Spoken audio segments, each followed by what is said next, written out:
go by, bro.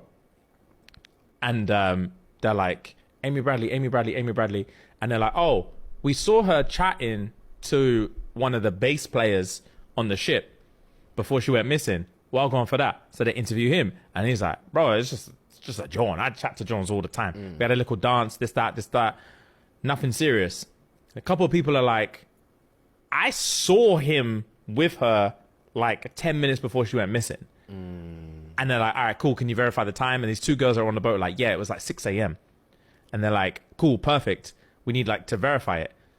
And the only way that they can verify it is the key lock on the door. So if you come back into your room, every time you come back, it registers when you came back in. Makes sense. So they were like, cool. So the girls basically said, we went out, we came back to our room at like 3, and then we left again, and then we came back at around 7. And then it would corroborate with the story because Amy came back around 3. So they're like, cool, if we can corroborate you were out of your room after 3 and before, like in between 3 and 7, and you came back to your room at 7, we can see that on the keystroke thing. And the girls were like, do you know what's peak? I actually didn't bring my key. I had to knock the door to let my mum had to let me back in. So there's no record of us actually ever coming back. So like, so we can't corroborate at the time. And they're like, nah, sorry. And they're like, fuck. So that doesn't work. Damn. So they're looking, bro. Next thing, it's on the news now. Amy Bradley's been missing for a few months. Can anyone help find her? The one suspect they had was the bass player, blah, blah, blah, blah, blah. There's one bro at his yard like, yo, I know this, John. So he calls up the FBI like, look, I was in Curacao on a little vacating a few months ago, chilling on the beach on a diving holiday, and this chick walks up to me and she's staring at me and she tries to talk to me, and some bro grabs her, stares at me, scary, and pulls her away. It was like, bro, that was Amy Bradley because she has like a Tasmanian devil tattoo on her shoulder. Okay. It was like, I remember this, I remember that.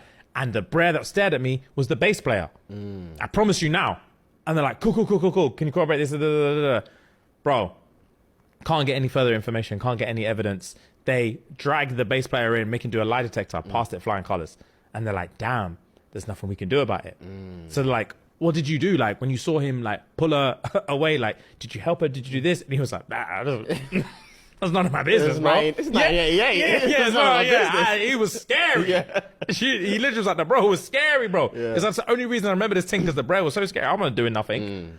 So they're like, damn, okay, cool. But at least we know she's alive. She's being trafficked or something. So they're like, Amy Bradley, find her. This guy thinks he saw her in Curacao. Can anyone in Curacao help? Blah, blah, blah, blah, blah, blah, blah. Next thing comes, a woman sees the advert. Damn, I know this girl.